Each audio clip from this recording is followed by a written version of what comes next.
¿Podemos empezar ya o nos dan un minuto más o empezamos ya? Pregunta Cecil. Quizá empezar.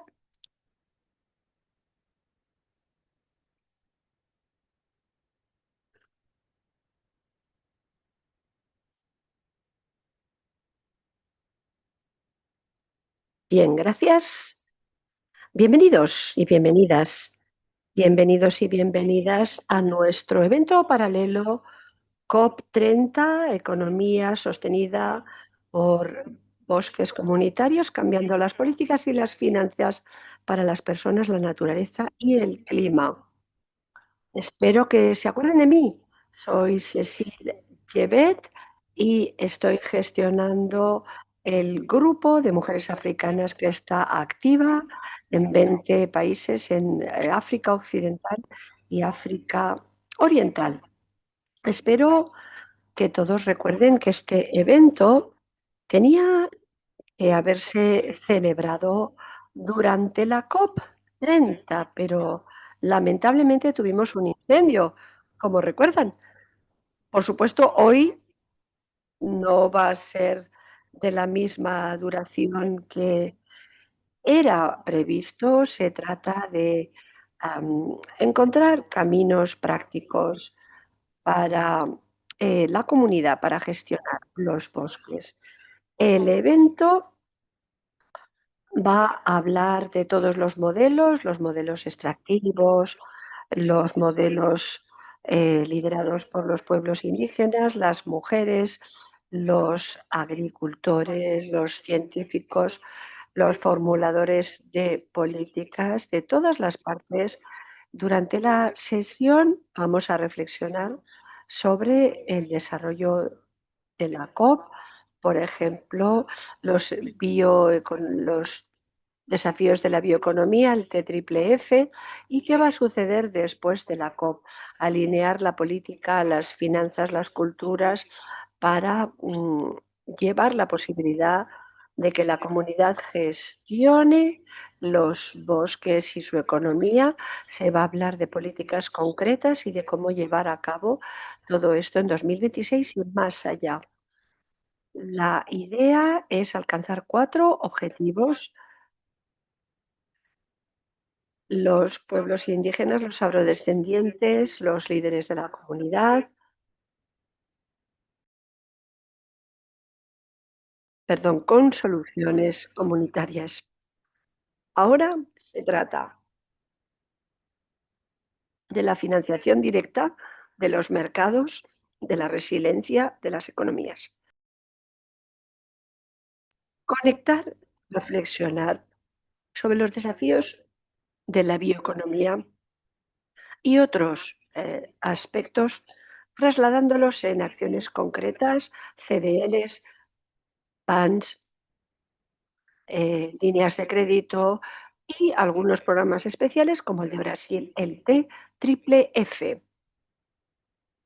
el GEF, el GF y los ND. Se trata de llevarnos lecciones aprendidas, mensajes compartidos y acciones a compartir entre los partners, los gobiernos y los grupos afectados. Hoy contamos con oradores de alto rango, de alto calibre. Tenemos a Belén Toler, directora ejecutiva del Foro Rural Mundial,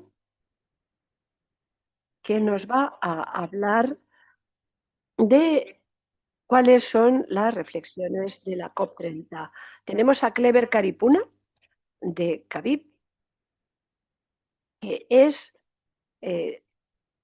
los pueblos indígenas enfrente de la desforestación, acciones prioritarias para la CDN y los planes de adaptación nacional, que mostrará pruebas sobre territorios y cuestiones concretas. Después tendremos a Alina Santiago, de FSI, de FSC, que forma parte de FSC, de la Fundación de Pueblos Indígenas, y nos va a compartir el liderazgo en la comunidad, cómo suceden las cosas en América Latina. Del Congo belga tenemos a Dorothée de la Coalición de Mujeres por el Desarrollo Sostenible. Es de República Democrática del Congo. Después tenemos a Calea Aquino de Teteva.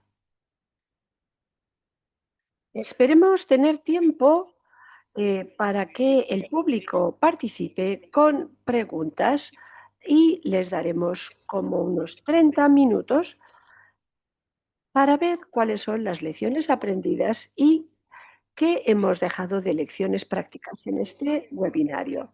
En esta sesión disponemos de interpretación simultánea en inglés, francés, español, portugués y francés. Para elegir su idioma, tienen que ir a la parte inferior de la pantalla, clicar en el icono del globo terráqueo y a partir de allí les dará la opción de elegir el idioma en el que quieren seguir el webinario.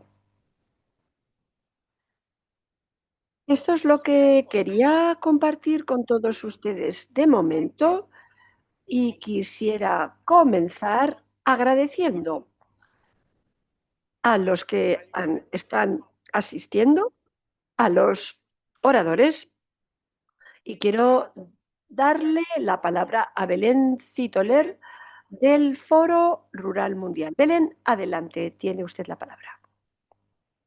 Muchas gracias. Gracias a todos. Para mí es un gran placer estar aquí. Estoy muy contenta de poder compartir esto. Finalmente con el incendio no sucedió nada, pero lamentablemente no pudimos celebrar este evento de gran relevancia para nosotros, así que ahora que disponemos de esta oportunidad estoy encantada de hacerlo. Para quienes no conozcan, el Foro Mundial Rural es una red global compuesta por organizaciones de agricultores y familias de agricultores de todo el mundo. También tenemos el placer de contar entre nosotros con Refacov. Tenemos como 90 países y 75 millones de familias.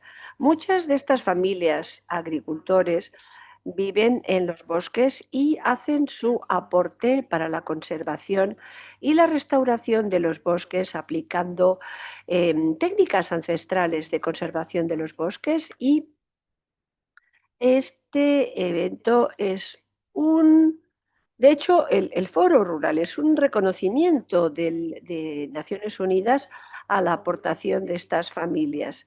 Estamos ahora en la década de la agricultura llevada a cabo por familias en esta década, y voy a centrar mi presentación en compartir con ustedes las reflexiones a las que hemos alcanzado en el Foro Rural al respecto de estos aspectos de la agricultura comunitaria liderada por familias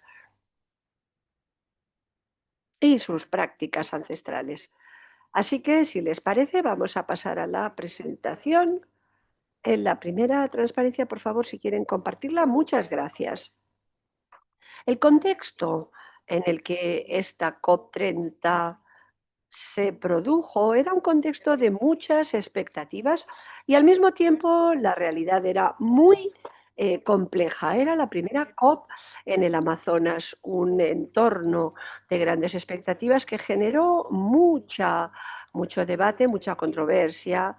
El gobierno de Brasil consiguió presentar su objetivo principal, que era acción colectiva para la agenda climática, la Global Mutirão, y además también su implementación.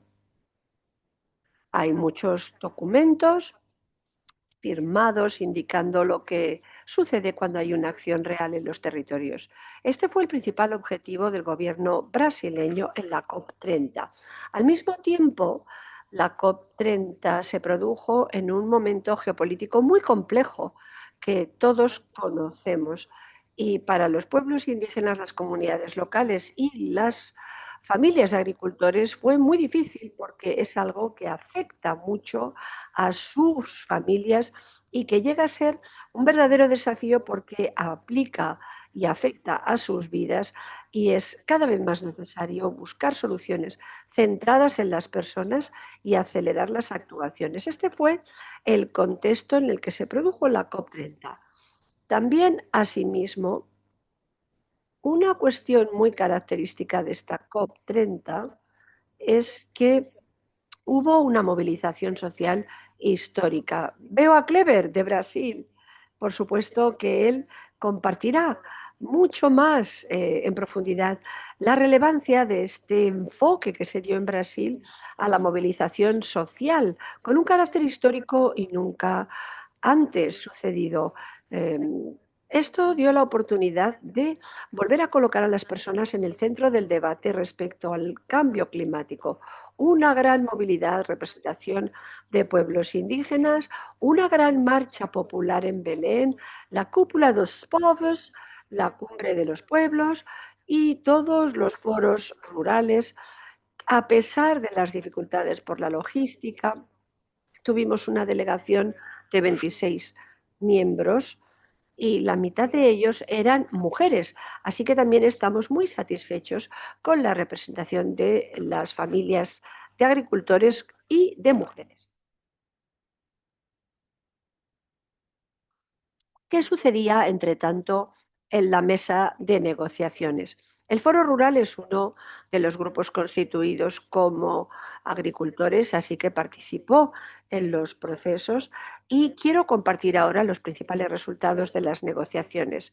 Cabe destacar que hubo un nuevo mecanismo de financiación de adaptación que va a ser muy interesante a partir de ahora, con el objetivo de triplicar los planes de adaptación climática de aquí a 2035. Esto sería el, el objetivo y el compromiso de esta COP. También un mecanismo de transición justa. La agenda de transición justa incluye claramente la agricultura, los pueblos indígenas, las comunidades locales y las pequeñas familias de agricultores para la cooperación y promoción de este nuevo mecanismo.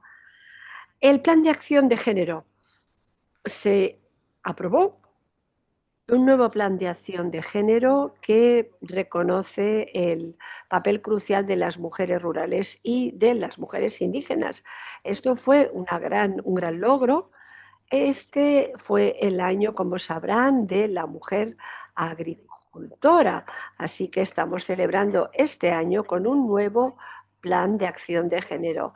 En términos de financiación, la hoja de ruta de Bakú a Belén, entre los principales puntos de inversión era la silvicultura y la agricultura, reconociendo la importancia de estos dos aspectos con un gran reconocimiento de la labor de los pueblos indígenas, las comunidades locales, las familias de agricultores y, por supuesto, no todo es optimismo. Veamos qué sucede en la siguiente transparencia.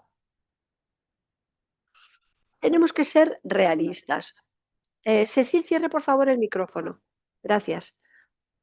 Lo que sucedió en la COP, hubo unos aspectos en los que las negociaciones se quedaron cortas y quisiera subrayar algunos. La Global Multiround, la decisión de negociación, el movimiento global que menciona la biodiversidad, la pérdida de biodiversidad, los derechos de territorio, la desforestación, pero no hay una hoja de ruta clara de cara a la desforestación para absorber la cuestión de los combustibles fósiles que se debaten fuera de la Convención Marco de Naciones Unidas y no se menciona la alimentación ni la agricultura. Indicadores de adaptación de Belén, 59 aprobados, pero cabe destacar que la preocupación se centró al respecto de que estos indicadores no proporcionan la claridad suficiente sobre cómo se van a llevar a cabo. Es decir, que ahora habrá un periodo de 2 años para llevar a cabo la implementación de estos indicadores y ver cómo van avanzando y cómo podemos observar los aportes y contribuciones y en qué situación quedan los pueblos indígenas y las comunidades locales. En cuanto a la agricultura, esto es un seguimiento desde el programa aprobado en Sharm el Sheikh que acabará en la COP 31 porque no había ningún progreso claro sobre qué sucederá después de la COP 31. Estos fueron algunos de los aspectos en los que las negociaciones quedaron cortas. Para nosotros es muy importante el compromiso y participación no solo en las negociaciones, sino en la agenda de la presidencia. Está bien que haya una nueva agenda para el cambio climático global, cubriendo los próximos 5 años, que contiene 6 ejes de acción, algunos de ellos muy pertinentes para las comunidades rurales. Como prioridades tenemos los guardianes de los bosques, los océanos y la biodiversidad, la transformación de la agricultura y los sistemas alimentarios, dándonos una oportunidad para posicionar nuestro papel importante en la agenda de la presidencia en los años venideros. También planes para acelerar soluciones lanzados en la COP 30. Voy a compartir algunos que no son más conocidos, como el reto de la bioeconomía, que es una plataforma para mejorar la financiación de los mercados sostenibles de los bosques; Raíz, un programa para restaurar la tierra deteriorada; y Terra, para promocionar la agroecología y la agrosilvicultura; el Triple F, que es esta línea de crédito, un nuevo mecanismo de 6.600 millones de momento, que recompensa la protección de los bosques y de los ecosistemas. Un paso hacia adelante. Momento ha llegado ahora para poner todo esto en marcha y garantizar que lleguen estos fondos a los pueblos indígenas y a las familias de agricultores. 1.600 millones, otro compromiso, otra promesa para tierra y derechos de titularidad de la tierra; más de 35 países, garantizar los derechos territoriales, extendiéndolo a la sabana, los manglares y otros ecosistemas clave. Muy brevemente, porque no quiero realmente tomar todo el tiempo con mis presentaciones. Algunos de los resultados obtenidos con la COP. Podemos decir que el multilateralismo, a pesar de las dificultades, sigue dando sus resultados y produciendo sus frutos. Hubo un progreso concreto en algunos de los aspectos claves de la adaptación, la transición justa, el género. Las personas se colocaron en el centro de la agenda climática más que en otras COPs, y también hubo un reconocimiento de los pueblos indígenas y las comunidades locales, así como las familias de agricultores, estableciendo este reconocimiento con textos pertinentes, recogiendo también el papel de las mujeres.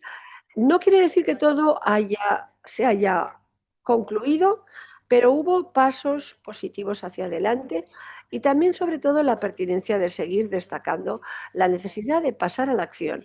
No solamente recoger documentos y teorías, sino realmente ver cómo estas iniciativas, todos estos fondos y todos estos compromisos del gobierno alcanzan los resultados a las personas en el territorio y apoyan a quienes facilitan soluciones para la crisis climática.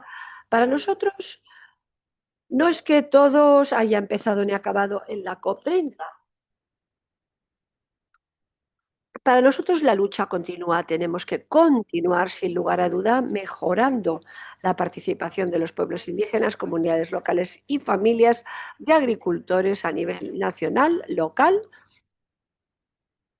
Y yo diría que en este sentido ha sido un placer tener la oportunidad de estar con todos estos panelistas tan interesantes, organizarlo con REFACOF, con APIP, con FSC, con SDSM y con todos los actores de este webinario, con los que esperamos continuar colaborando. Lo voy a dejar aquí, y si tienen alguna pregunta o comentarios posteriormente, estaré encantada de recibirlos. Gracias. Cecil tiene la palabra.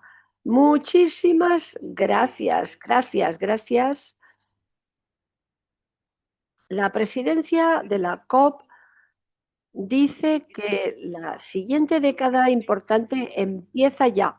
Así que con su feedback esperemos que las cosas estén cambiando y que vayamos hacia adelante. Quisiera dejarle ahora la palabra a Clever Caripuna. Clever, que es el coordinador de APIB y GATC, la Alianza Global de los Territorios y las Comunidades. Clever, le damos la palabra. Adelante, Clever.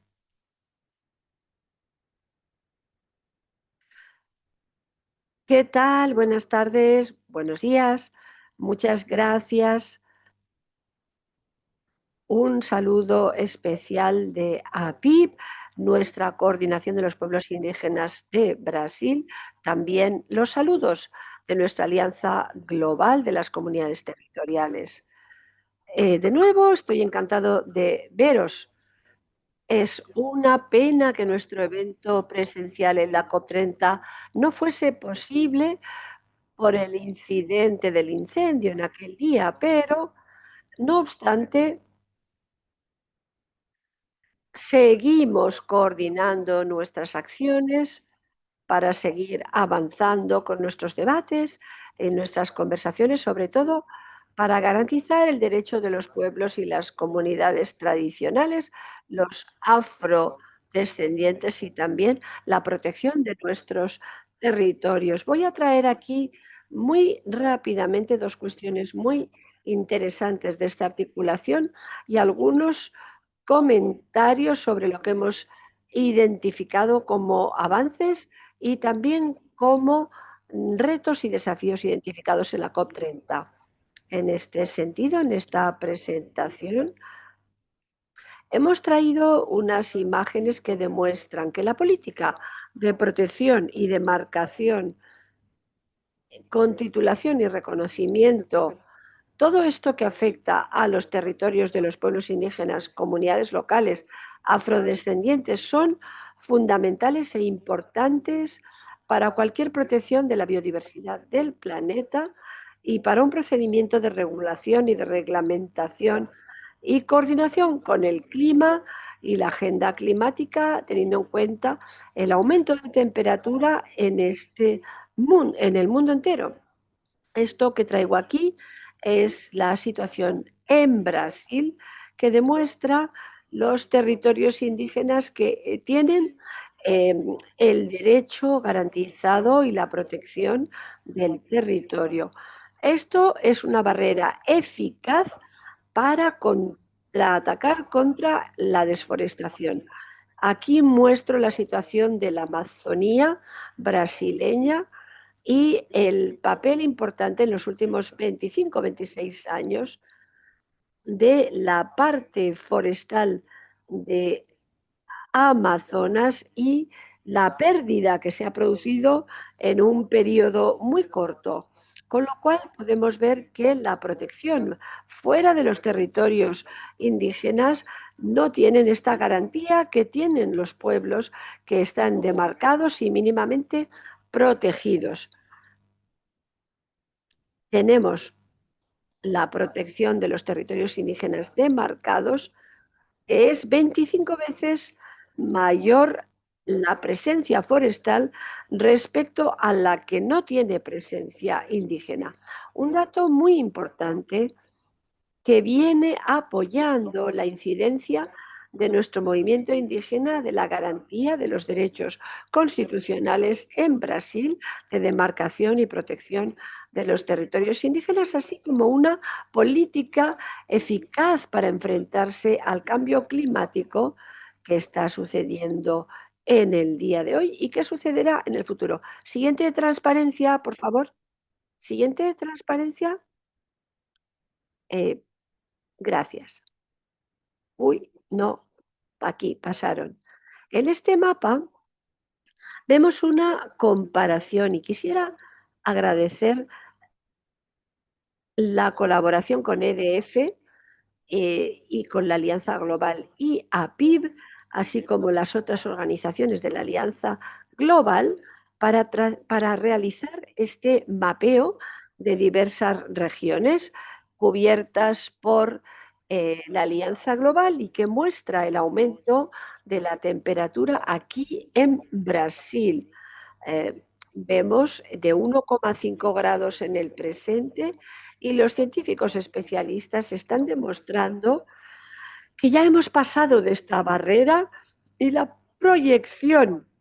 Si el mundo continúa avanzando tal y como está hoy en día, con la demarcación e impacto en los territorios, la desforestación, en 2090 estaríamos alcanzando una temperatura de incremento de 3 grados centígrados y ya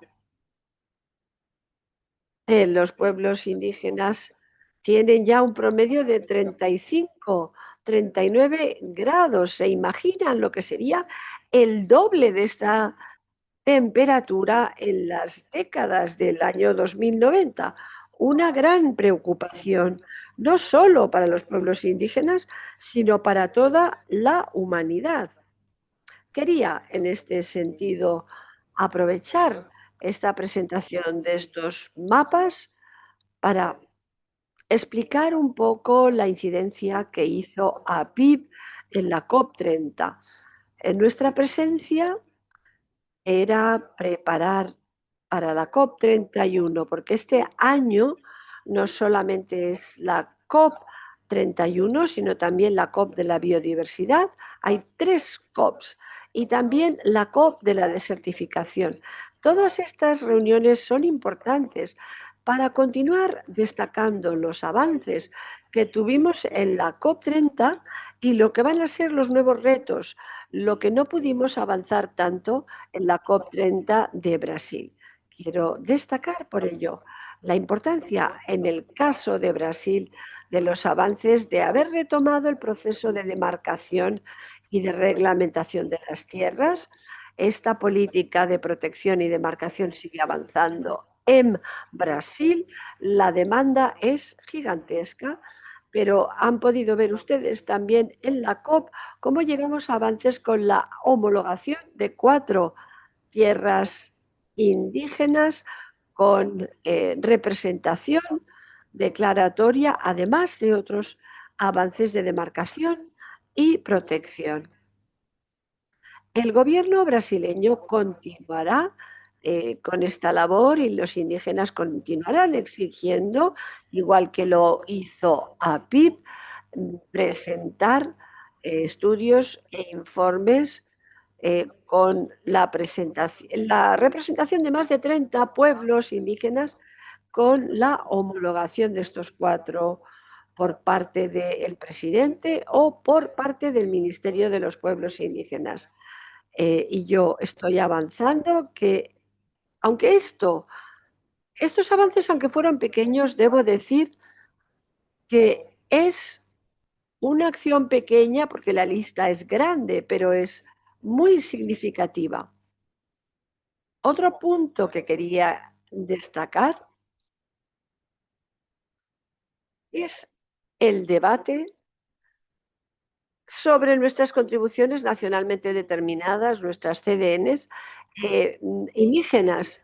7 grandes ejes son los que mueven y presentamos esto en la COP30 con más de 37 propuestas de plan de acción directo por parte de los pueblos indígenas y para la gestión del cambio climático, así como destacar el compromiso de la Alianza Global de las Comunidades Territoriales, también en la coordinación de todos los líderes y el reconocimiento de los pueblos y territorios de aquí a los próximos 5 años, en Brasil, con un compromiso de más de 64.000 millones de hectáreas de pueblos indígenas, incluyendo quilombolas, afrodescendientes. Destacar el anuncio del programa de protección de las tierras indígenas en Brasil, el PPTI, constituido con la Fundación Nacional de los Pueblos Indígenas, FUNAI, y el Ministerio de los Pueblos Indígenas. Destacar este avance en los primeros meses de este año Un programa que no solamente pertenece una garantía y una demarcación y conocimiento, sino también la protección y la constitución de políticas que pretendan mantener la protección. No puedo dejar de destacar la importancia del anuncio de los compromisos que nacieron, compromisos del grupo de la TFF, así como los alcanzados para las comunidades locales y los afrodescendientes. Una conquista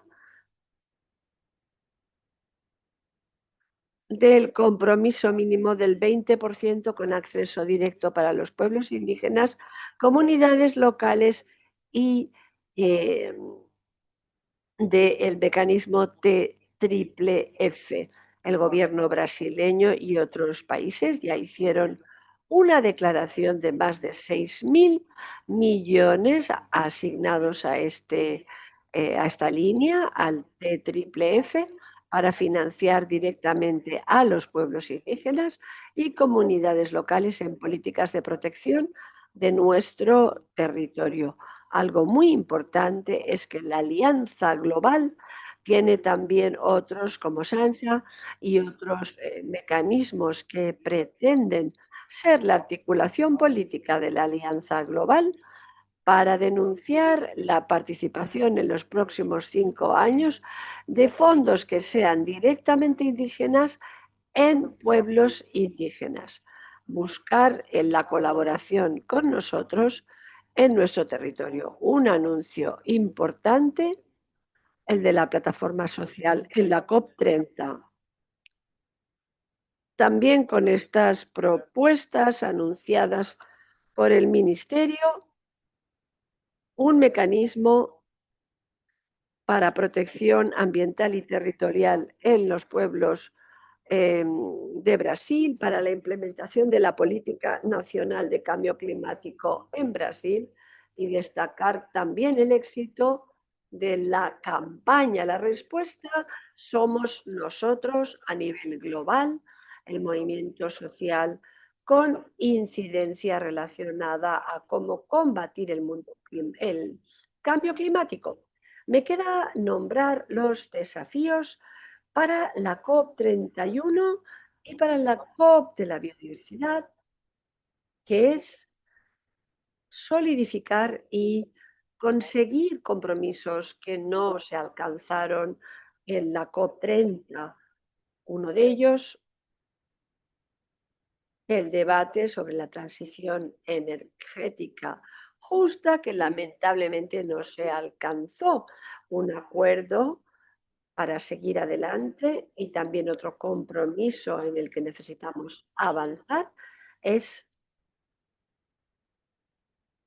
la garantía de consultas a los pueblos indígenas en proyectos que afecten directamente a los territorios,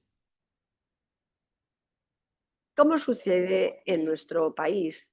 Ahora mismo, en los últimos 15 días, ha habido un movimiento indígena muy fuerte en la región de Pará para detener unos proyectos del drenaje y el dragado de unos ríos, también para detener, como decía, el río Pasco y la producción de minera en esa región, que afectará al derecho de los pueblos y las comunidades en los bosques y el uso del río Capachós y otros ríos en esta región. Una gran preocupación ante esta emergencia de cambio climático. Quisiera, en los minutos que me quedan, agradecer esta invitación para participar en el webinario del día de hoy y destacar la necesidad de una fuerza de la coordinación de los pueblos indígenas, tanto en la Alianza Global como en Brasil, cuando hemos tenido una reunión de APIP para incidir en los próximos meses y en este año.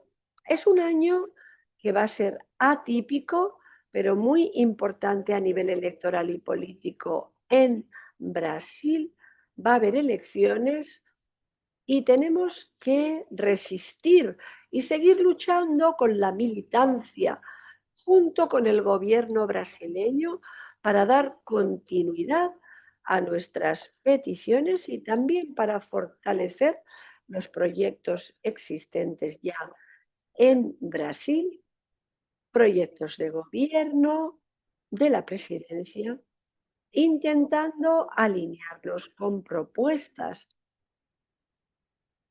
conformes al movimiento indígena para que haya una continuidad con el gobierno que suceda al presente para evitar extremismos, actuar con cautela ante el cambio climático, los derechos humanos, derrotar algunos de las resistencias para mantener la continuidad, el diálogo de los últimos años, para llegar hasta la COP30 y seguir adelante, de modo que cualquier gobierno que venga con proyectos contrarios a lo ya alcanzado no pueda prosperar porque no propone un movimiento favorable para Brasil ni para el mundo entero. Así que destaco la responsabilidad de todos los colaboradores y aliados. Muchísimas gracias.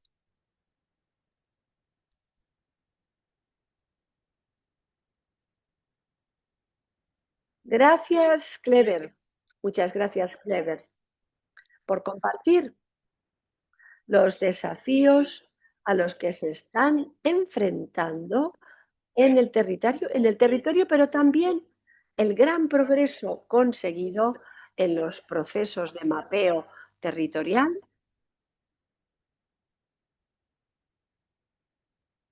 con el reconocimiento en los próximos años y meses. Así que muchas gracias por haberlo compartido. Y ahora quiero darle la palabra a tres de nuestros oradores que van a seguir.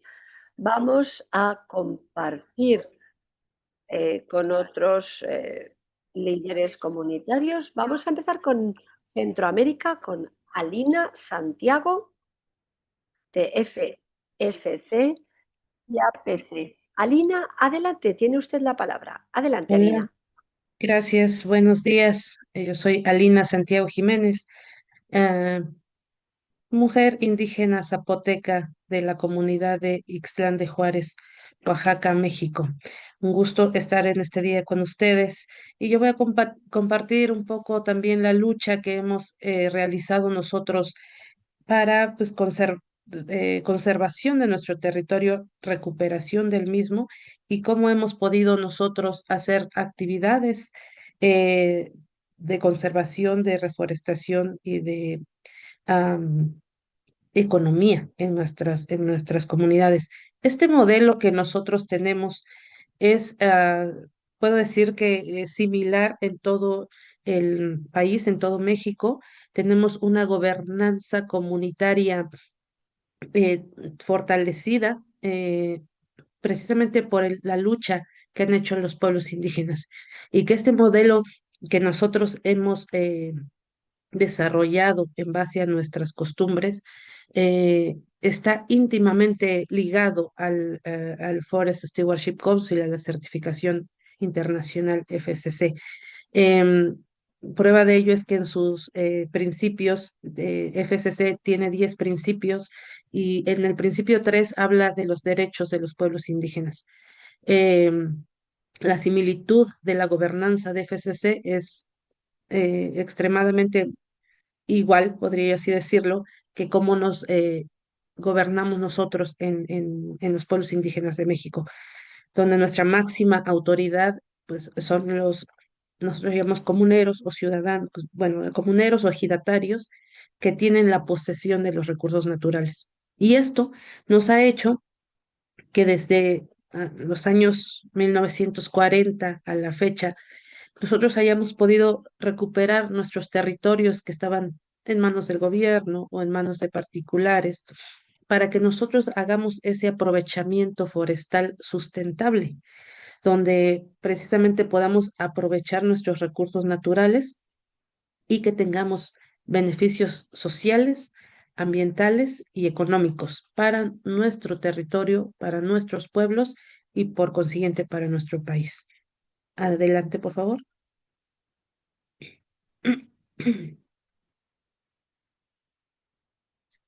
Gracias. Como pueden ustedes darse cuenta, en México tenemos diversidad biológica en nuestros bosques. Lo que más predomina y lo que ha sido un patrimonio a nivel mundial de México es precisamente los bosques mesófilos de montaña, los bosques de encino, los bosques de mixtos de pino, encino, la selva alta perennifolia y un sinfín de especies de flora y fauna protegidas y que están en peligro de extinción. Precisamente nuestro territorio, nosotros en nuestra comunidad tenemos un promedio de 19.000 hectáreas, de las cuales 16.000 hectáreas están certificadas por FCC en buen manejo forestal y que albergan mucha riqueza biológica protegida a nivel internacional. La siguiente, por favor.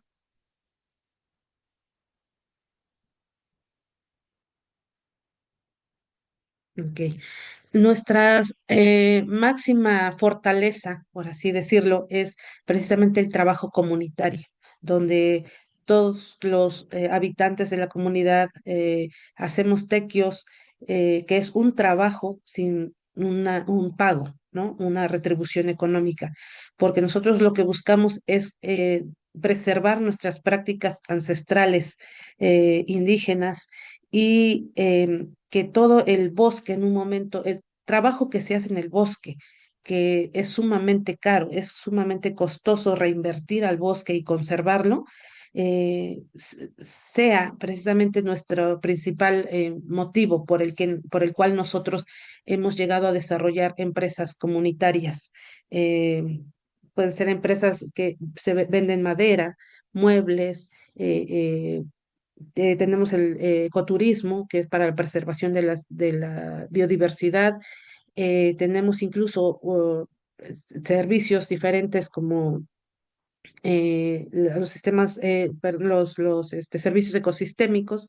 Entonces, todas estas empresas, porque sí son ya empresas legalmente constituidas, son a beneficio precisamente de la recuperación de nuestros bosques, de la reforestación de nuestros bosques, y todas las decisiones que se toman localmente tienen que ir respaldadas por nuestra máxima autoridad, que es la Asamblea General de Comuneros, que es precisamente lo que hablaba ahorita nuestro compañero en la parte de el consentimiento libre, previo e informado, que eso tiene que salir de las comunidades, que nosotros tenemos que tomar la decisión para seguir adelante en procesos de tanto de protección como de aprovechamiento de nuestros territorios, aprovechamientos sustentables.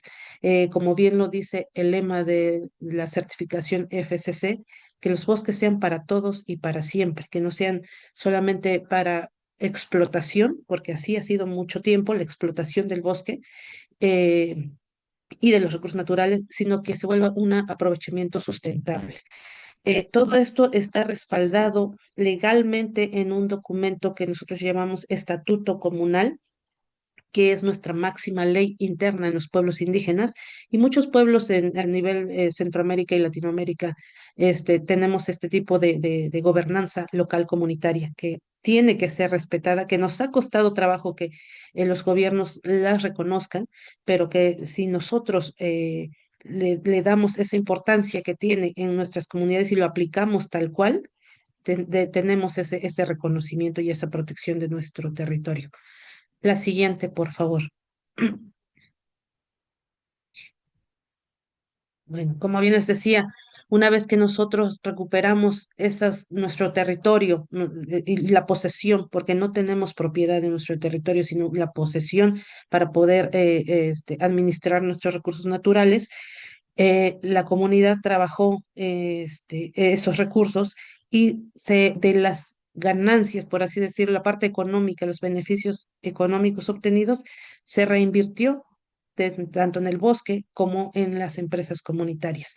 Hasta ahorita precisamente o sea, la comunidad se ha apropiado de los beneficios que se generan del bosque y que ha sido en beneficio de todos, en la creación de empresas, en la creación de nuevas oportunidades para la misma gente local que pueda desarrollarse localmente, que no tengamos que salir a buscar en otro lugar un sustento, ¿no? Porque no es una economía, es un sustento para nosotros y que hagamos fuerte nuestros ejidos, nuestras comunidades, nuestro territorio, porque si nosotros no lo hacemos, no podemos creer que alguien más lo va a hacer por nosotros.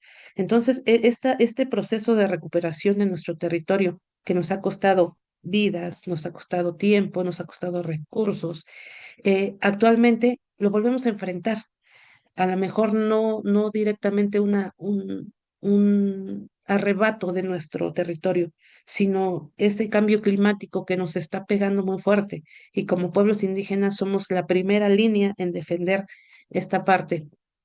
eh, el cambio climático no es predecible. Entonces, nos enfrentamos a incendios, a plagas, a pérdida de biodiversidad y es la parte donde tenemos que estar fortalecidos, incluso con conocimientos técnicos y profesionales para poder defender nuestro territorio. La que sigue, por favor.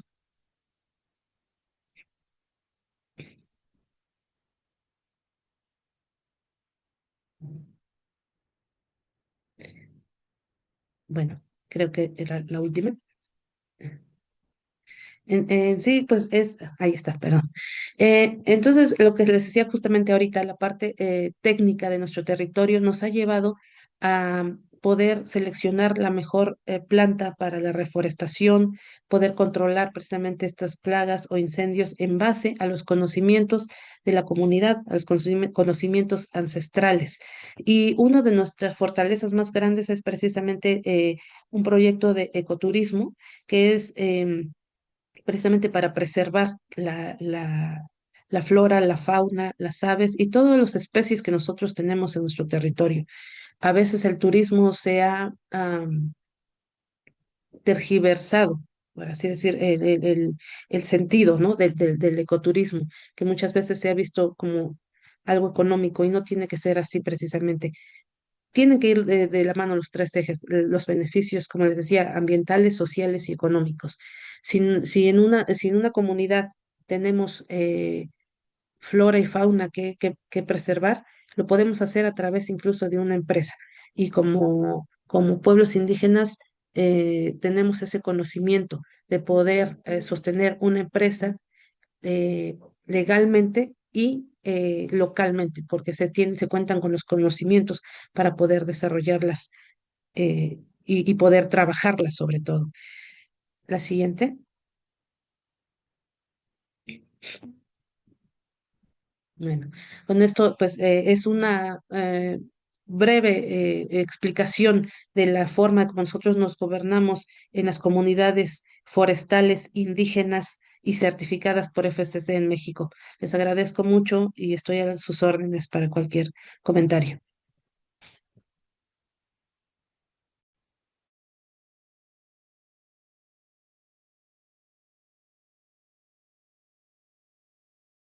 Muchísimas gracias, querida Alina. Gracias por haber compartido todo este conocimiento, el modelo de gobernanza que han desarrollado para continuar protegiendo los territorios. Algo que ha sido de gran información para todos y espero que puedan compartirlo en otras regiones del mundo. Muchas gracias, querida Lina, por haber compartido su experiencia. Vamos a pasar ahora a la República del Congo y vamos a escuchar a Dorothée Lisengue de CF LED. Ahora ha llegado el momento de que nos hable. ¿Me escuchan? ¿Tiene usted la palabra, Dorothée? Adelante. ¿Me escuchan? ¿Qué tal? Muchísimas gracias. Soy Dorotely Senga, de la Coalición de Mujeres Líderes para el Medio Ambiente y el Desarrollo Sostenible en la República Democrática de el Congo. Estoy aquí para presentar eh, eh, mis ideas. Yo no tengo una presentación porque considero que estamos aquí para dialogar, compartir la experiencia de las economías forestales y de los pueblos indígenas y comunidades locales en la República Democrática del Congo, en la cuenca del Congo. En la COP30 eh, hubo ya unos diálogos, pero luego ha habido, como decíamos, negociaciones y nosotros a nivel de público hemos intentando, intentado seguir con las actividades, si bien en las negociaciones no tuvimos una implicación directa. Se trata, de todos modos, de la relación, de los intercambios entre las tres cuencas, no solamente la del Congo. Yo hablo por parte de la mía, que nos ha ofrecido esta gran oportunidad. Los bosques somos nosotros. Y la verdad es que el bosque tiene todo. El bosque tiene la tierra, el bosque es un territorio, es una entidad compleja que contiene toda la biodiversidad. Se trata de que en este momento las comunidades locales, los pueblos indígenas y quienes viven en la cuenca del Congo puedan recuperar los bosques, porque se han perdido. Se continúa con la agricultura, pero somos unas economías pequeñas que viven allí, en medio del bosque, que viven de la caza, de la pesca, y los productos forestales emanan de este ecosistema. Por ello, queremos abogar por esta temática de la economía de silvicultura y de los bosques liderada por las comunidades. En la COP, más allá de la COP, hemos participado en otras actividades en las que los pueblos indígenas participaban. Había como una, digamos, COP de los pueblos indígenas en la que también participaron otras organizaciones, esta cumbre de los pueblos en la que encontraban productos locales procedentes de Amazonia, productos artesanales. Por ejemplo, todos los aeropuertos que tuvimos que atravesar para llegar allí podrían también aprovechar la artesanía local podría aprovechar toda esta red de transporte global para ser distribuidos y en cambio los veíamos allí cerca en esta cumbre de los pueblos, productos que salen de nuestros bosques. Por eso hablamos de las economías forestales que lideran los pueblos indígenas. Y si participaron ustedes en la COP, pudieron después volver a sus respectivos países habiendo adquirido un producto local de allí, de Amazonia o de cualquiera de los otros países que estaba presentes. Eso es lo que queremos decir, una economía de los pueblos indígenas y de las comunidades locales. Son eh, productos tallados, productos tejidos manualmente, con un pequeño embalaje, con un producto local. Eso es lo que hablamos, economías de pueblos indígenas y de comunidades locales. Por cuanto se refiere a los bosques de la cuenca del Congo, tenemos el BAM, el mecanismo de Belén, que se aplica en la cuenca del Congo por cuanto se refiere a la bioeconomía.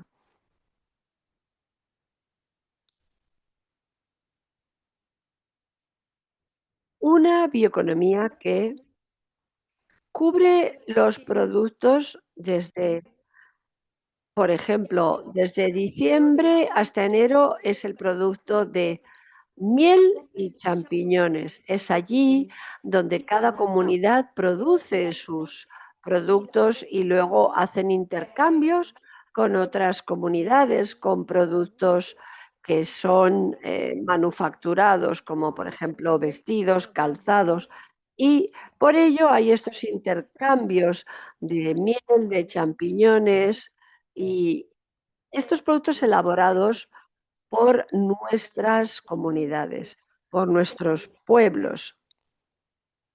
Estos son, como decía, economías lideradas por comunidades locales y pueblos indígenas.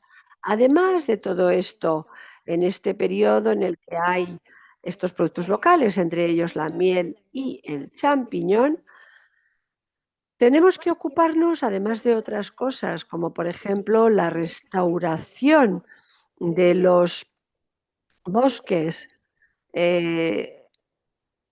cuando hay troncos de árbol que caen en el bosque, tenemos que restaurar el paisaje a través de las técnicas como las de agroforestería de carácter ecológico y sostenible. Estas economías también abordan otros elementos de la biodiversidad. Nosotros, los pueblos indígenas y las comunidades locales, gestionan estos productos, pero también asistimos a un éxodo de los pueblos que abandonan sus comunidades y se convierte en una actividad más complicada el poder tener estos intercambios de actividad y de productos. En esta situación, nosotros vemos que hay un problema que queremos compartir, cómo organizar todas estas economías locales y encaminarlas hacia sistemas de trueque, sistemas de mercado y de intercambio que podrían ser más útiles en entornos como los bosques y las selvas, porque allí lo que escasea es el dinero, la moneda, es una economía informal. Ahora la cuestión es saber cómo podemos organizar esta economía para que avance de la fase informal y sea una economía estructurada conforme a las reglas de mercado, en respeto de los ecosistemas del agua y la tierra, con una economía estructurada, combinando todos los elementos del bosque, el agua, la tierra y así sucesivamente. Esto es lo que nos planteamos, cómo pasar de esta economía informal, de esta economía local, para poder crear unas reglas de mercado, una economía de mercado en la que podamos también quizá establecer reglas de negociación para quienes vengan a interesarse por los productos de los pueblos indígenas. También se ha evocado aquí la concesión de tierras, de la titularidad de tierras. En la cuenca del Congo tenemos toda esta riqueza, además del artesanado. ¿Cómo se pueden combinar y evitar la explotación ilegal? Las comunidades explotan estos productos, pero sin saber cómo hacerlo de manera que pase de la informalidad a una economía oficial que cubra la vida y el sustento de los pueblos que están en el bosque. También en la agricultura hay elementos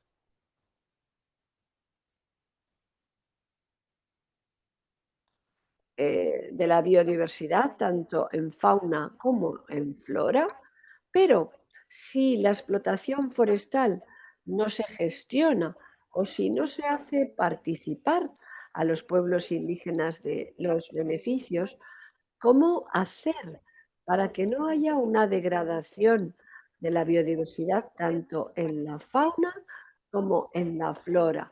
Porque sin esto el bosque no tendrá la posibilidad de sobrevivir y de ser, como se dice en Amazonia, la mama pacha. Eso es lo que nos cuestionamos, cómo abandonar este carácter informal para pasar a ser una economía regulada por los pueblos indígenas y las comunidades locales, porque la tierra es una entidad completa. Cuando nos arrancan la tierra, nos arrancan todo y nos han quitado todo lo que era nuestro.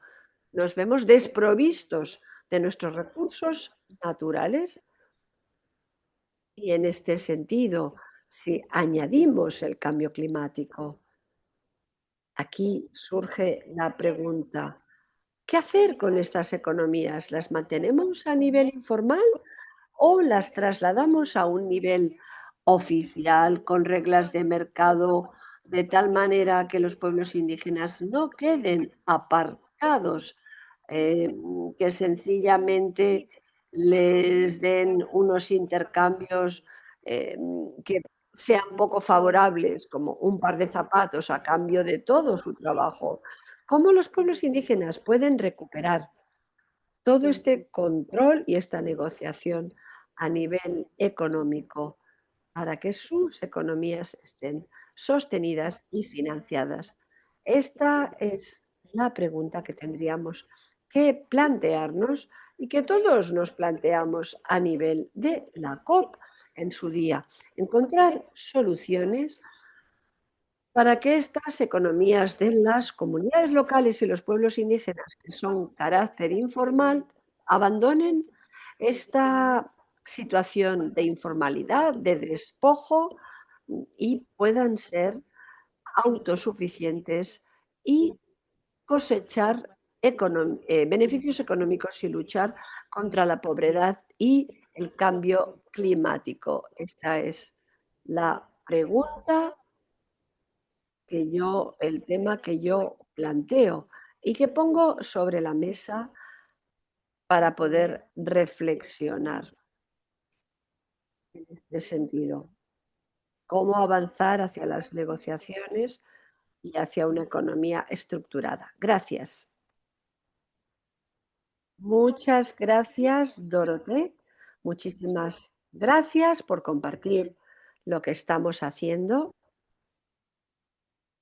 Y en lo que están haciendo ustedes en la cuenca del Congo, los desafíos a los que se enfrenta y la cuestión principal que ha dicho usted, cómo las comunidades locales y los pueblos indígenas que luchan contra la deforestación en esta economía informal, cómo pueden seguir avanzando hacia una economía de mercado que les sea favorable.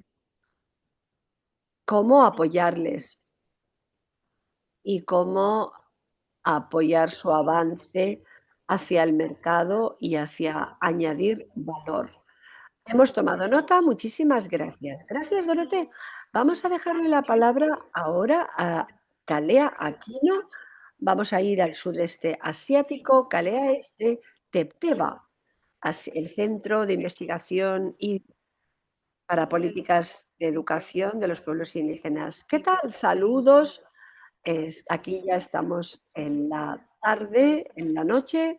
Gracias, soy Calea Aquino, soy de Tebas, soy una mujer indígena de Filipinas, soy oficial de políticas y de investigación en TEPTEBA, que es el Centro Internacional de Políticas de Educación.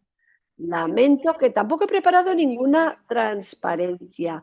Yo estoy de acuerdo con Dorotea de que es más bien un diálogo, pero me gustaría destacar en este foro la importancia de la gobernanza desde el sudeste asiático. Las economías de silvicultura lideradas por la comunidad no son una idea abstracta en el sudeste asiático, son una realidad. Los pueblos indígenas, las mujeres, los niños que las acompañan llevan siglos gestionando estos bosques, la biodiversidad, la subsistencia. Pero en este momento nos estamos enfrentando a una gran contradicción. Las comunidades son las que están protegiendo los bosques, pero sus sistemas legales y de gobierno no están siendo reconocidos y, por supuesto, nosotros los pueblos indígenas, sin este reconocimiento legal como comunidad en Filipinas, por ejemplo, tenemos un reconocimiento formal, pero a pesar de todo eso, nuestros derechos como pueblos indígenas se abandonan en la práctica, sobre todo en beneficio de la industria extractiva. Pero a pesar de estas limitaciones, los líderes comunitarios siguen trabajando en el sudeste asiático, por ejemplo, en Filipinas, en la gobernanza indígenas de dominios ancestrales, sigue de manera perseverante preservando el ecosistema, si bien en la práctica su gobernanza se ve menoscabada. En Indonesia, eh, todo esto ha sido la manera de reducir conflicto y de mantener los bosques vivos. Por ejemplo, en Vietnam, la gestión de los bosques comunitarios ha reforzado la regeneración de bosques, de los cursos de agua y el reconocimiento legal es limitado. Pero estos ejemplos muestran que cuando las comunidades son las líderes, sobreviven los bosques y las gentes prosperan. Por ello, el liderazgo no es simbólico, sino que debe ser la fundación y los cimientos de una economía forestal sostenible para tomar las decisiones a través de las comunidades, si bien no tienen acceso a la financiación directa. La pregunta real es quién el que está decidiendo, quién está gestionando. Esto me lleva a la financiación climática en el sudeste asiático. Las comunidades ya están experimentando unas pérdidas irreversibles, así que los mecanismos de financiación son cruciales y deben de ser la posibilidad de sostener a los líderes y a las comunidades directamente con mayor participación financiera, más sistemas dedicados para acceso de las comunidades y de los pueblos indígenas para poder acceder a estos mecanismos de financiación. Sin este tipo de mecanismos dedicados y estas políticas, la financiación climática puede pasar a ser algo inaccesible, lento y que obliga a pasar por capas de intermediación. Cuando estamos pensando en iniciativas de la COP como la TFF, el compromiso de titulación de tierras, el Land Tenure Pledge, y todos estos tipos de compromiso que se realizaron en la COP deben trasladarse para obtener resultados que refuerce a la comunidad en el territorio, que refuerce los PANs, las CDNs y otros mecanismos de reconocimiento de gobierno local. Yendo más allá de la COP 30, la implementación es realmente la prueba. ¿Qué hacer después de la COP? Porque de nuevo volveremos a esta situación de poder central y lo que queremos es resultados, resultados sobre todo para el acceso a las finanzas, procesos globales que son importantes, la Global Mutirao, que es un esfuerzo colectivo de solidaridad, y desde el sudeste asiático, la Mutirao tiene que ser más que una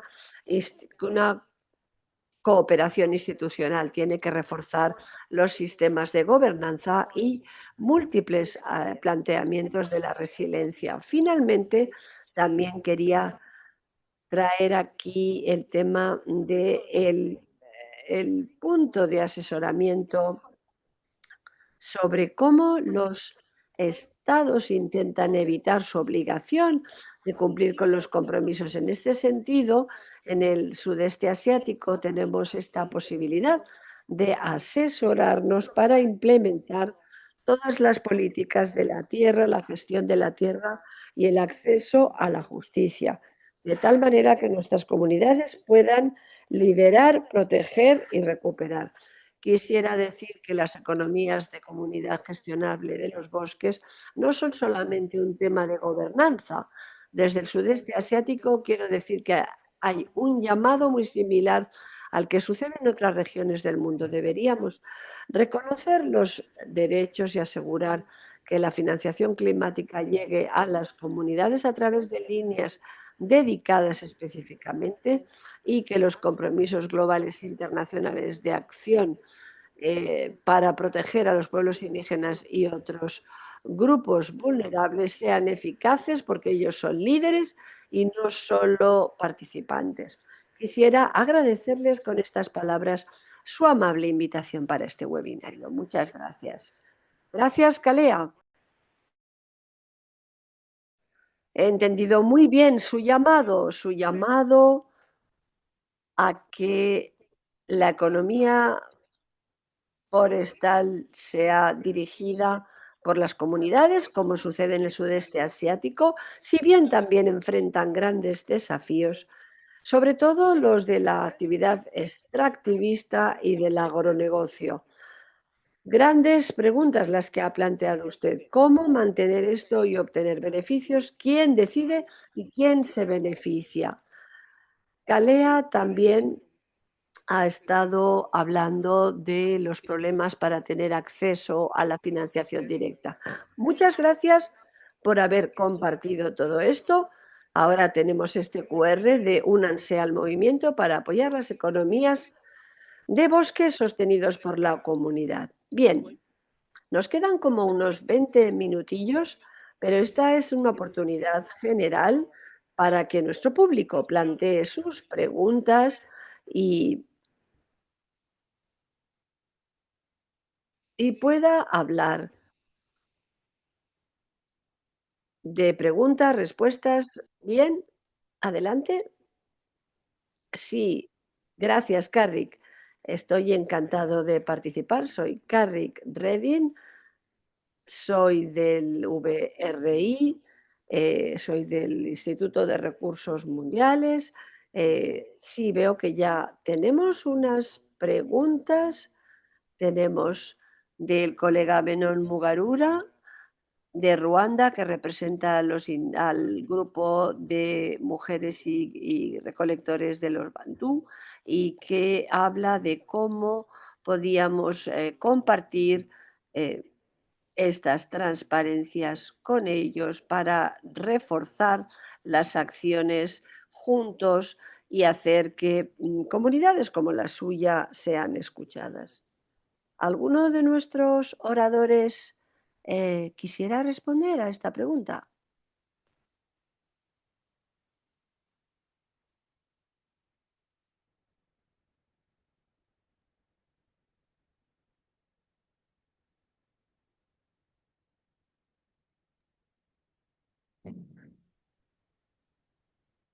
¿Alina?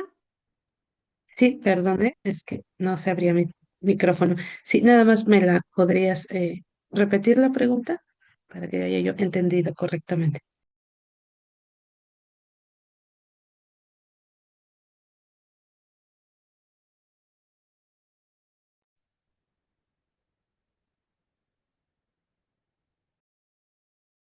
Perdón, es que no escuché la traducción.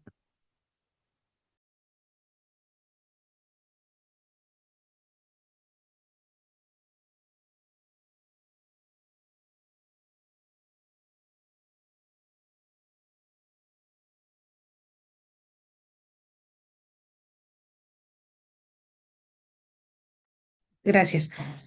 Mira, te voy a comentar, sí, lo entendí, la experiencia que nosotros hemos tenido. Siempre toda la toma de decisión ha sido local. Todas las iniciativas y las necesidades, obviamente, surgen en territorio.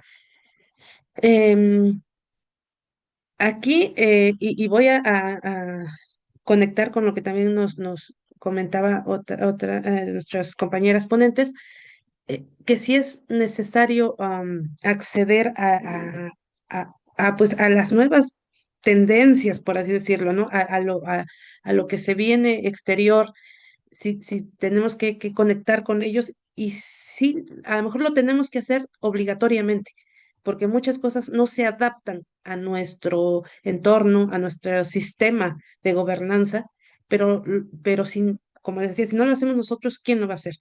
Entonces tenemos que ir a la par con el desarrollo incluso de la economía de nuestros países y, hacernos alianzas precisamente con las organizaciones, tanto no gubernamentales como este tipo de paneles, ¿no? Las COP, donde podemos tener ese contacto directo entre pueblos indígenas, en donde podemos compartir nuestras vivencias y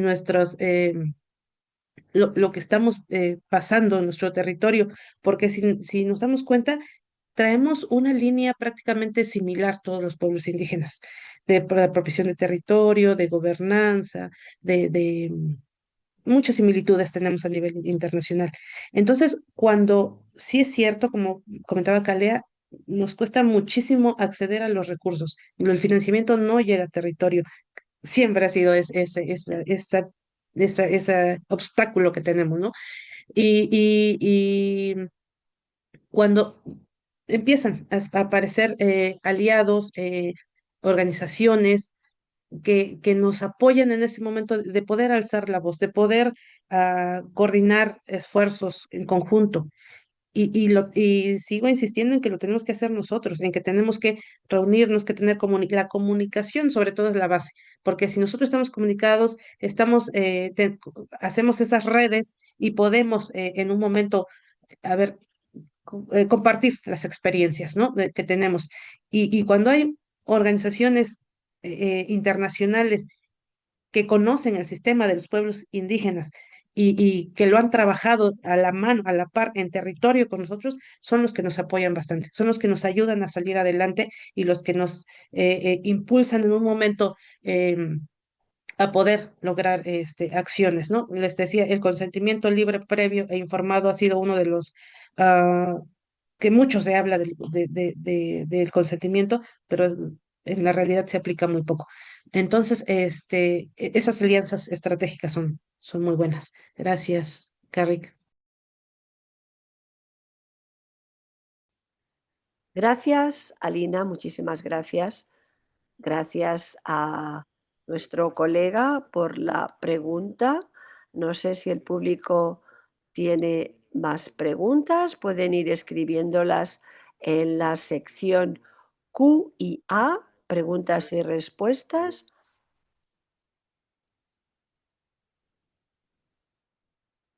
Si los... Hay uno de los participantes que dice que le gustaría conocer las experiencias con mecanismos voluntarios existentes, como por ejemplo ferias de comercio, certificaciones orgánicas, si pueden o conocen sistemas de este tipo que no sean únicamente soluciones gubernamentales, y la otra es si existen soluciones específicas para la comunidad que puedan ser aplicadas en otras naciones. Es decir, que hay dos preguntas en este sentido de momento, si las escucharon todos. Cualquier otra persona que quiera participar de los oradores, le dejamos la palabra. Gracias. Adelante, adelante. ¿Quién quiere responder?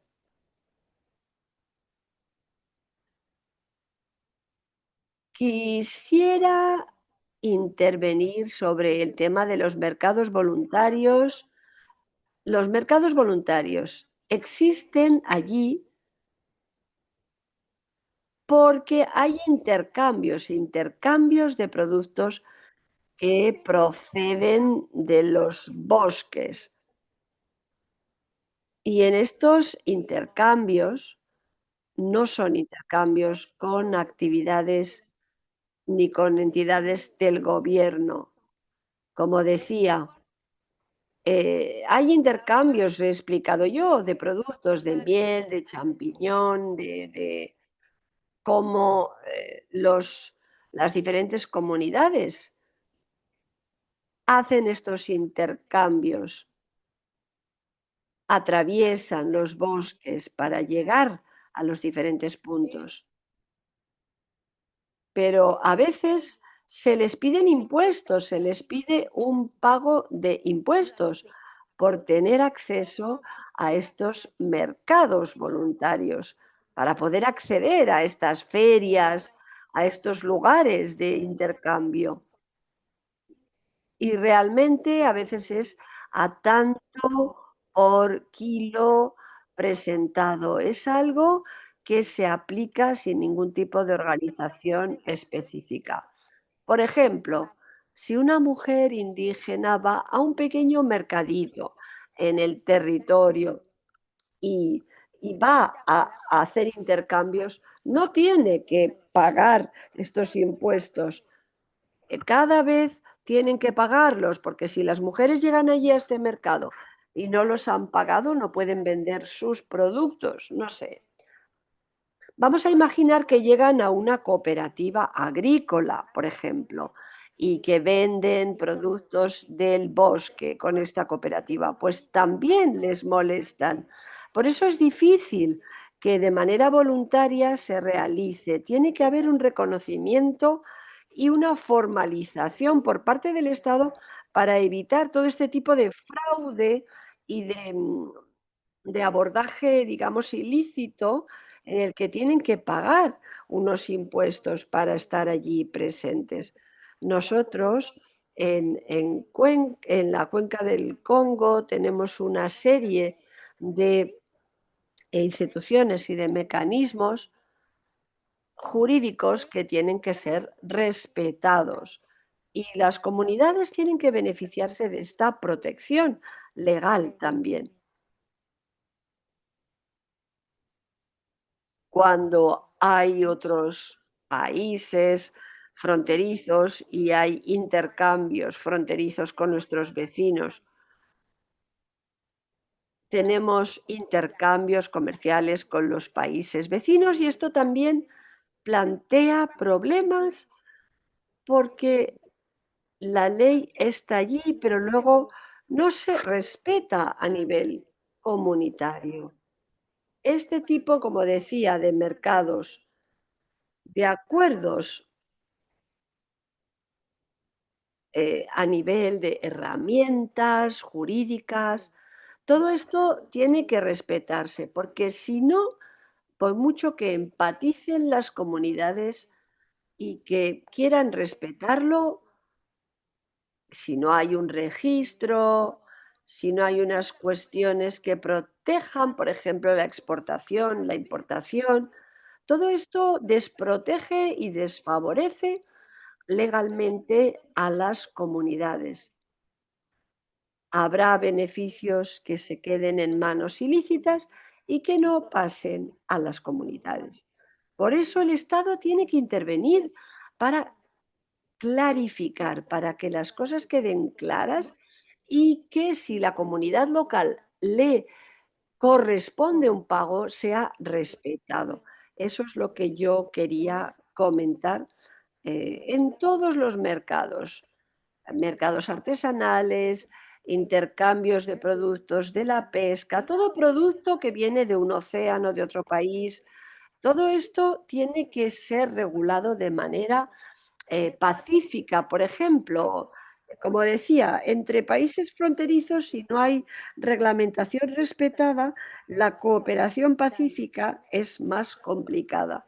A través de herramientas legales, a través de alianzas, a través de códigos específicos, a través de las comunidades. Esto es lo que yo quería destacar como posibilidad.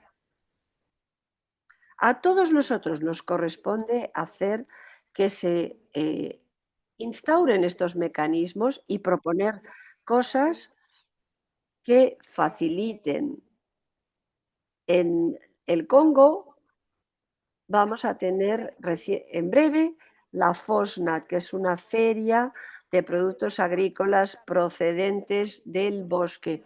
Durante 3 días las mujeres de Camerún van a estar exponiendo productos incluso a nivel internacional. Vengan a Camerún, vengan a Camerún, y van a ver cómo funcionan estas ferias de grano, de semilla, de todo lo que está disponible en la cuenca del Congo y en los países fronterizos para poder realizar todos estos intercambios con otros ecosistemas, como por ejemplo el de la cuenca amazónica. Muchas gracias.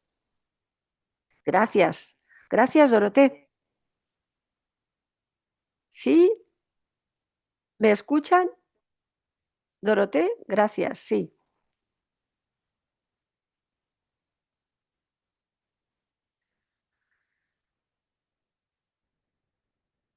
Calea, quería responder por nuestra parte en la parte de las montañas de Filipinas. Sí que tenemos este sentimiento de toma de decisiones comunitarias. Sí que es cierto que en las altas montañas lo hacemos así. Luego después en otras regiones es más complicado.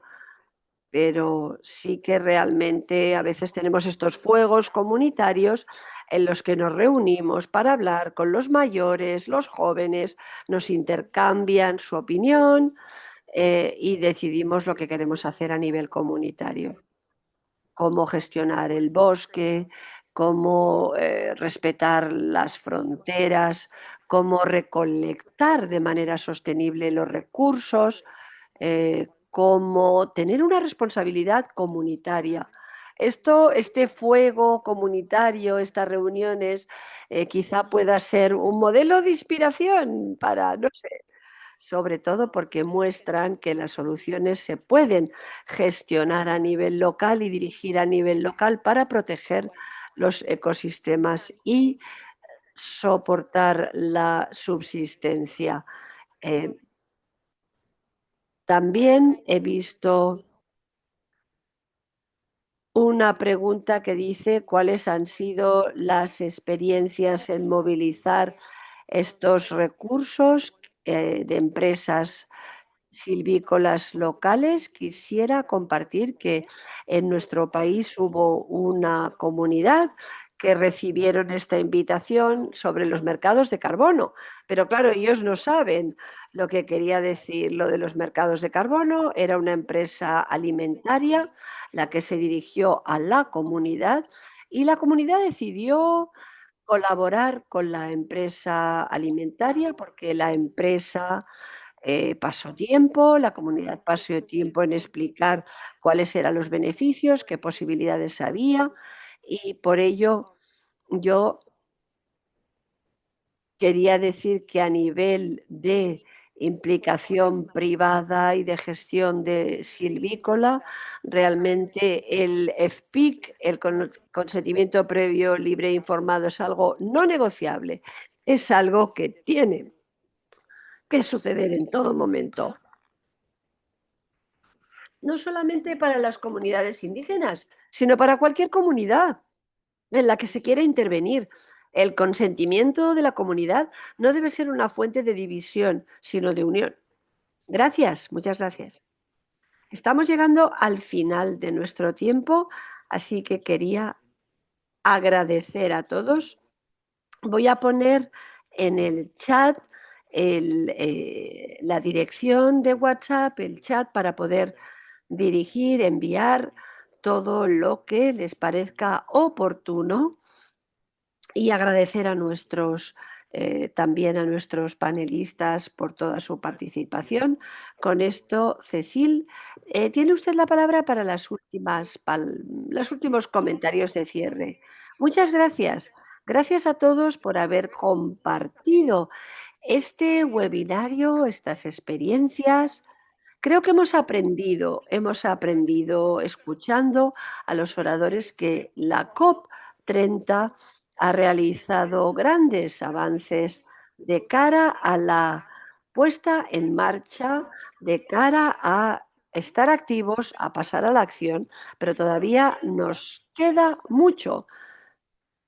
Hemos sabido que los pueblos indígenas y las comunidades siguen desarrollando y respetando sus sistemas de gobernanza, gestionándolos de manera accesible en sus territorios. Y esto tiene que ser algo que debe prevalecer. También hemos sabido que ha habido promesas realizadas en la COP de 6.600 millones dentro del TFF para permitir acceso directo a las comunidades locales, a los afrodescendientes y también el de 1.600 millones para el sistema de protección y de titulación de la tierra, que va a cubrir a más de 35 países. Ha sido una gran oportunidad conocer todo esto, si bien sabemos que todavía nos quedan muchos desafíos para saber cómo participar, cómo hacer que haya beneficios para todos y que en la COP siguiente, si bien en esta se ha abordado la deforestación y los derechos comunitarios, todavía no queda una hoja de ruta clara. Las economías de bosques gestionados por la comunidad es algo específico, tangible, iniciativas directas, reales que existen en el terreno. Hemos escuchado también en la cuenca del Congo, hemos escuchado en otros territorios, pero todo eso tiene que ser gracias a políticas que permitan la participación de las comunidades locales y de los pueblos indígenas, defendiendo el consentimiento previo, libre e informado, que sigue siendo una gran estrategia de protección para los pueblos indígenas. Ellos deben estar de acuerdo sobre lo que se haya manifestado respecto de su participación. Muchísimas gracias por haberse unido a este webinario. Gracias al público por sus preguntas. Espero que hayan conseguido aprender algo sobre la economía gestionada en los bosques por las comunidades. El movimiento está abierto a todos en cualquier lugar del mundo que se hallen. Únanse al grupo de WhatsApp para que la comunidad siga creciendo y nos aseguremos que los recursos estén canalizados a través de los pueblos indígenas, las comunidades locales y los afrodescendientes para que nuestro planeta sobreviva. Muchísimas gracias. Seguimos en contacto. Continuemos con ustedes al otro lado de la pantalla. Muchísimas gracias por haberse unido en el día de hoy. Gracias, adiós a todos ustedes y seguimos con nuestros intercambios en el futuro. Muchísimas gracias, adiós a todos los oradores, gracias al público y que tengan ustedes una feliz velada, mañana, noche o tarde. Que les vaya muy bien. Adiós. Muchas gracias.